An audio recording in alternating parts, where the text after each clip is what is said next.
যা 4 তারিখে রেজাল্টের পর পর বিজেপি স্বৈরাচারী একটা শাসক কিভাবে বুলডোজার রাজনীতি আমাদের রাজ্যে আমদানি করেছে।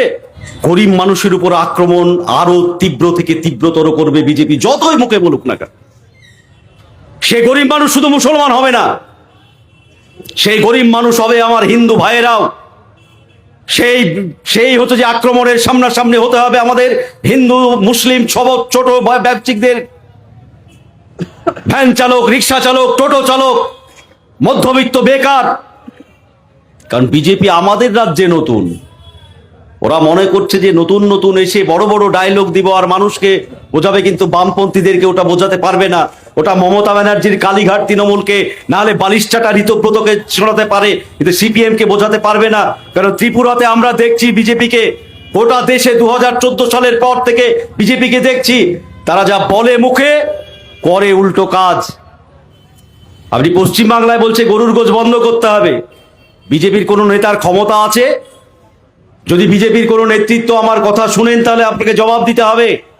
বিজেপির কোনো নেতার ক্ষমতা আছে মিজোরামে গিয়ে বা হচ্ছে গোয়ায় গিয়ে বা কেরালাতে গিয়ে দক্ষিণ ভারতের কোনো রাজ্যে গিয়ে গরুর মাংস বন্ধ করতে হবে তাই বিজেপিকে ভোট দাও, এই কথা বলার যদি হিম্মত থাকে তাহলে জানতে হবে বিজেপি হিন্দুদের পার্টি।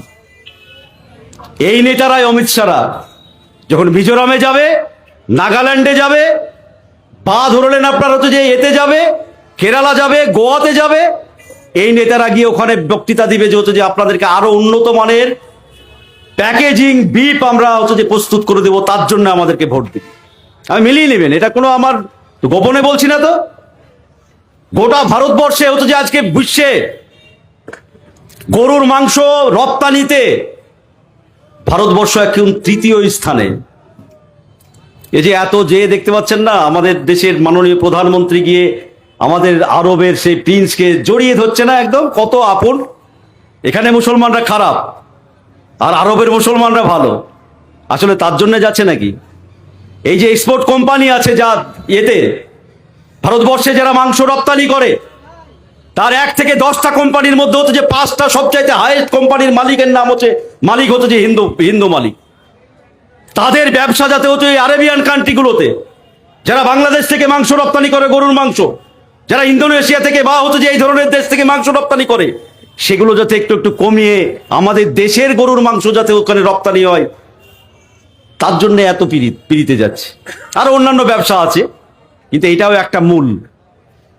তাহলে বিজেপি ওদের দেখানো দাঁত, একটা হাতির যেমন 2টো দাঁত থাকে না, দেখেন না 2 রকমের, একটা হচ্ছে দেখানো দাঁত যেটা বড় 2টো দাঁত বাইরে থাকে, কিন্তু ওই দাঁতে খায় হাতি? খায় না, খায় হচ্ছে ভিতরের দাঁতে।